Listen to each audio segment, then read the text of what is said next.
ला बाबूजी लड्डू खा लिया। लड्डू हाँ? कौने खुशी में? नौकरी लग गई हमारे।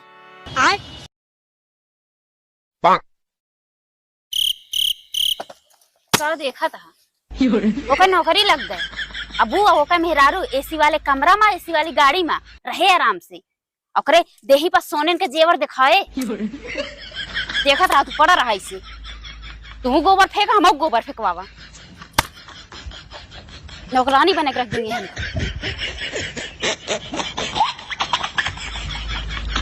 कभी है कौन नौकरिया लागा तो है?